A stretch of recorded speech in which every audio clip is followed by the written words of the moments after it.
Theory of divisibility, tutorial 4, গুরুত্বপূর্ণ definition number 6, coprime or relatively prime. বাংলাটা হলো সহমৌলিক সংখ্যা। এটা কি জিনিস ভাই? ইফ যদি দ্য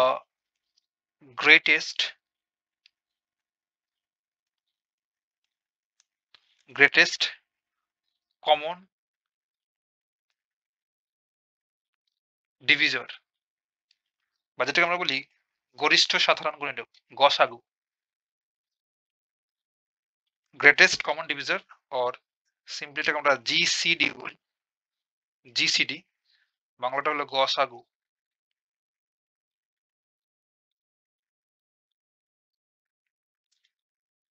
অফ টু ইন্টিজার্স, দুইটা পূর্ণ সংখ্যার গসাগু ইজ 1, যদি 1 হয়, then the integers are called co-prime. Then the integers are called co-prime. দুটো পূর্ণ সংখ্যার জিসিডি বা গসাগু যদি 1 হয়, তখন ওই নাম্বার দুটোকে আমরা বলতে পারবো কো-প্রাইম, পরস্পর সহমৌলিক সংখ্যা। আর এই জিসিডি ভাই, এটা নিয়ে আমরা বিস্তারিত কথাবার্তা বলবো। এবং জিসিডি বের করার আমাদের তিনটে মেথড রয়েছে। ফার্স্ট ওয়ানটা হচ্ছে listing method,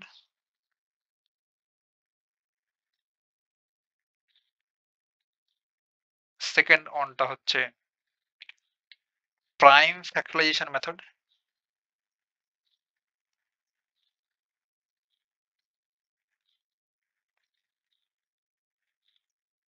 prime factorisation method, last and final one যেটা নিয়ে আমাদের অনেকগুলো ম্যাথ আছে, সেটা হচ্ছে ইউক্লিডিয়ান অ্যালগরিদম। এটা আমরা আদ্য পর্যন্ত দেখবো, ইউক্লিডিয়ান অ্যালগরিদম। আর এখানে আমরা জাস্ট এই ডেফিনেশনটা বোঝার সুবিধার্থে এই লিস্টিং মেথডটা নিয়ে একটু কথাবার্তা বলতে পারি। ছোটকাল থেকে আমরা এটা শিখছি, লিস্টিং মেথড। লিস্টিং মেথডে যদি আমরা জিসিডি বের করতে যাই, ধরেন আমাদের বললো find the GCD of 12 and 18। আমরা ছোট যদি নাম্বার দেওয়া থাকে, কোনো ছোট সংখ্যা দেওয়া থাকে, সেগুলো আমরা জিসিডি এই লিস্টিং মেথডের মাধ্যমে কিন্তু বের করে ফেলি। ধরেন আমাদের এখানে বলা হলো যে জিসিডি বের করো 12 এবং 18, 12 এবং 18। আমরা কি করি, এই লিস্টিং মেথডে এই 12 এর গুণনীয়কগুলো বের করি। তাহলে 12 কে আমরা ভাগ করতে পারি 1 দ্বারা, 12 কে 2 দ্বারা ডিভাইড, 12 কে 2 দ্বারা ডিভাইড করতে পারি, 3 দ্বারা ডিভাইড করতে পারি, 4 দ্বারা, এটা 5 দিকে যাবে না, 6 দ্বারা ডিভাইড করতে পারি, এবং 12 কে 12 দ্বারা ডিভাইড করতে পারি। আবার 18 এরে আমরা 1 দ্বারা ডিভাইড করতে পারি, 2 দ্বারা, 3 6 18, 3 দ্বারা, 4 দ্বারা কি সম্ভব? 4 দ্বারা হবে না, 6 দ্বারা পারবো, 7 দ্বারা সম্ভব না, 8 দ্বারা হবে না, 9 9 দুগুণে 18, তাহলে 9 দ্বারা হবে, এবং 18 কে 18 দ্বারা নিজেই। তাহলে এখন এই 12 এবং 18 এদের গুণনীয়কগুলোর মধ্যে কমন কোনগুলো ভাই? কমন হচ্ছে 1, কমন 2, কমন 3 এবং কমন হচ্ছে 6। এখন দেখেন তো, এই যে কমন ডিভিজর পেলাম, এদের ভিতরে গ্রেটেস্ট কোনটা, বড় কোনটা? বড় হচ্ছে 6। তাহলে এই জিসিডি অফ এই যে 12, 18, 12 এবং 18 জিসিডি হচ্ছে 6। এমন করে আমরা জিসিডি বের করি, বা কমন গ্রেটেস্ট কমন ডিভিজর বা গসাগু, গরিষ্ঠ সাধারণ গুণিতক। এটা আমরা দেখলাম লিস্টিং মেথড। লিস্টিং মেথড আমরা তখনই ইউজ করি যখন ছোট নাম্বার দেওয়া থাকে, বাট বড় বড় নাম্বার যখন দেওয়া থাকবে, তখন আমরা সবচেয়ে ইফেক্টিভ মেথড পাবো এই ইউক্লিডিয়ান অ্যালগরিদম। এটা নিয়ে আমরা কাজ করবো। আর প্রাইম ফ্যাক্টরাইজেশন এটাও ইউজ করবো মাঝে মধ্যে, বাট এইসব নিয়ে আমরা বিস্তারিত কথাবার্তা বলবো। বাট এই ডেফিনেশন বোঝার জন্য জাস্ট এটুকু দেখলাম।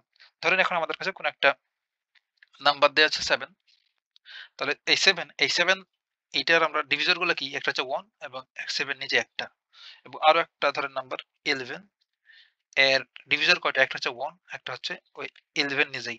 তাহলে দেখেন তো ভাই, এই 7 এবং এই 11, এই দুটো নাম্বারের কমন ডিভিজর কি? কমন ডিভিজর হচ্ছে 1। তাহলে একের মধ্যে তো গ্রেটেস্ট কোনটা? ভাই একই তো। তাহলে জিসিডি বা গ্রেটেস্ট কমন ডিভিজার অফ 7, 11, 7 এবং 11 র জিসিডি হচ্ছে 1। আর আমাদের ডেফিনিশনে এই কথাটাই বলছে, ইফ দ্য গ্রেটেস্ট কমন ডিভিজার বা জিসিডি বা গসাগু অফ টু ইন্টিজার্স, 7 একটা ইন্টিজার্স এবং 11 একটা ইন্টিজার, এই দুটো ইন্টিজারের গসাগু যদি 1 হয়ে যায়, তখন আমরা 7 এবং 11 এই দুটো নাম্বারকে আমরা বলতে পারবো পরস্পর সহমৌলিক সংখ্যা বা কো প্রাইম। এখানে কিছু নোট লেখা যায়।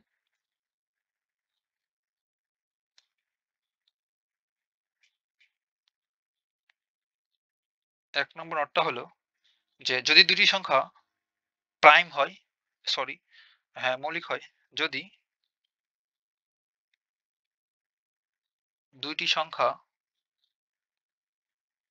এখানে বলছে না টু ইন্টিজার, কোথায়, এই যে অফ টু ইন্টিজার্স, দুইটা ইন্টিজারই যদি মৌলিক হয় বা প্রাইম হয়, তবে যদি দুটি সংখ্যা মৌলিক হয় তাহলে তারা কো প্রাইম হবে। তাহলে তারা সহমৌলিক হবে, কো প্রাইম।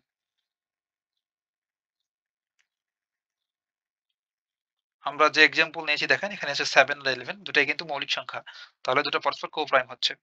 এবং আর একটা লিখতে পারি, দুটি কনজিকিউটিভ নাম্বার পরস্পর দুটি নাম্বার বা দুটি কনজিকিউটিভ নাম্বার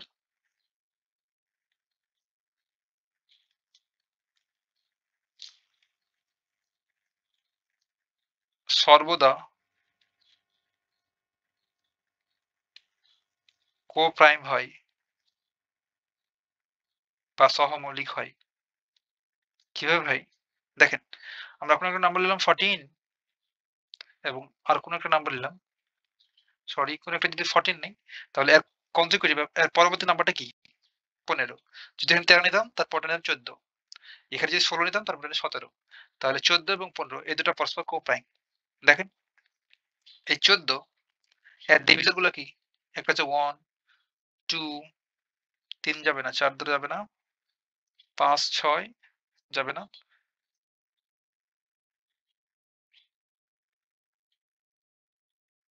এটা 7 দ্বারা যাবে। এখন যদি আমরা 15 এর কমন ডিভিজর গুলো বের করি, তাহলে কি হবে? 1, 3, 5, 15 আর 14 দ্বারা যত যাবে, হ্যাঁ? নিচে। তাহলে দেখেন এদের ভিতরে কমন ডিভিজর কি? এদের ভিতরে কমন ডিভিজর 1 ছাড়া কিছুই নেই। তাহলে আমরা বলতে পারবো যে 14 এবং 15 এটা জিসিডি কত? তাহলে জিসিডি, সুন্দর করে লিখি। therefore জিসিডি অফ এই 14 এবং 15 সমান কত হচ্ছে ভাই 1। তাহলে 14 এবং 15 এই দুটাকে আমরা বলতে পারবো পরস্পর সহমৌলিক বা কো প্রাইম। এই দুটো তাহলে নোট খুবই বেশি গুরুত্বপূর্ণ, যে দুইটা মৌলিক সংখ্যা যদি হয়, তাহলে এই দুটো মৌলিক সংখ্যা পরস্পর কি হবে? কো প্রাইম হবে বা সহমৌলিক হবে। এবং দুইটা কনজিকিউটিভ নাম্বার বা পরস্পর দুটো নাম্বার, একটা নাম্বার যদি 14 হয় এবং একটা 15, কিংবা একটা যদি 100 হয় তারপরে 101, তাহলে 100 এবং 101 পরস্পর কো প্রাইম। কিংবা 20, 21 পরস্পর কো প্রাইম। 22, 23 পরস্পর কো প্রাইম। কিংবা 5, 6 পরস্পর কো প্রাইম। দুইটা কনজিকিউটিভ নাম্বার সবসময় কো প্রাইম হয়। বুঝতে পারলাম? এতটুকু ভাই, কথা হবে নেক্সট টিউটোরিয়ালে।